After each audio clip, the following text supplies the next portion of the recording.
Jutis, Sajūtiņš un viņa draugi krāsojamās pasakas. Kautrība. Lūsijai ir mīksts kažociņš, kupla aste, pušķotas austiņas un mirdzošas acis. Viņa ir ļoti skaista, līksma, atjautīga un kautra. Lūsijai patīk puisis Lūsis, un viņai piemetas kautrība, kad viņš ir līdzās. Tad viņa nosargst, viņai gribās lūkoties uz viņu, bet viņa neuzdrošinās. Viņai gribās runāt ar viņu, bet viņas atjautība ir pagaisusi. Viņai gribās viņam patikt, bet viņa baidās, ka nav skaista. Jā, esmu mazliet kautrīga, bet man ir īpaši liela kautrība dēļ puiša Lūša, teica Lūsija. Kad man jāstāv un jāsargst, es jūtos kā gliemis, kurš grib ievilkt savu augumiņu dziļi gliemežnīcā.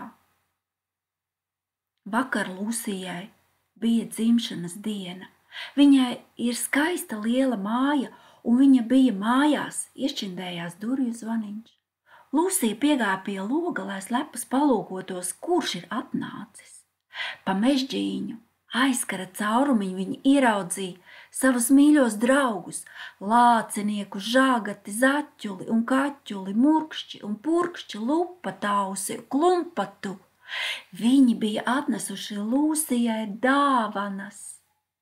Lūsija iesmējās un nopriecājās. Viņa steidzās atvērt durvis, lai draugus ielaistu, bet pieejot tuvāk logam, piepeš ieraudzīja arī puisi Lūsi.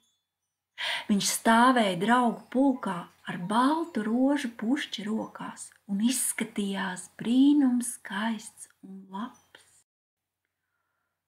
Lūsija nosarka un sastinga. Lūsijai gribējās satikt draugus, viņai gribējās dāvanas, svinības un puķes. Īpaši viņai gribējās satikt puisi Lūsi, bet uznāca tik liela kautrība, ka viņa nevarēja atvērt durvis. Draugi, brīdi gaidījuši, aizgāja mājās. Puisis Lūsis palika visilgāk, bet nesagaidījis Lūsiju, atstāja rozes pie mājas sliekšņa.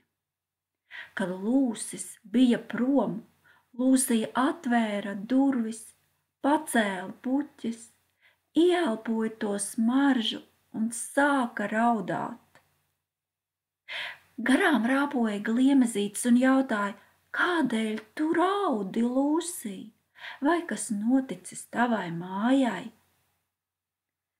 Ak, jā, atbildēja Lūsija, mana māja ir tik stipra, ka es nevarēju atvērt tai ārdurvis, lai satiktu draugu.